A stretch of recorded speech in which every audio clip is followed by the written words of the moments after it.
Okay, starting from A, we know that since it's a spherical surface, we must always also use a spherical surface as our Gaussian surface. So we know that the Q enclosed is going to be 0, so E dot dA is going to equal 0. And since dA turns into A after you integrate, E times 4 pi r squared is equal to 0, and E is going to be 0. So that's how you can prove that anywhere inside that spherical shell, the E field is always going to be 0.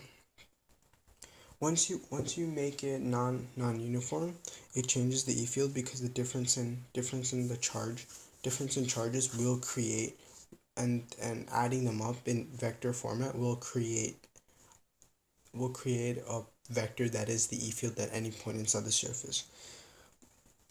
ABCD, AHD, and ABGH are all surfaces which is sharing that spherical conducting shell, which means that there's no flux through any of these surfaces because the E field lines originate from them. They do not actually go through them. A, because that is the corner that is inside that spherical shell, and thus there would be no E field inside it.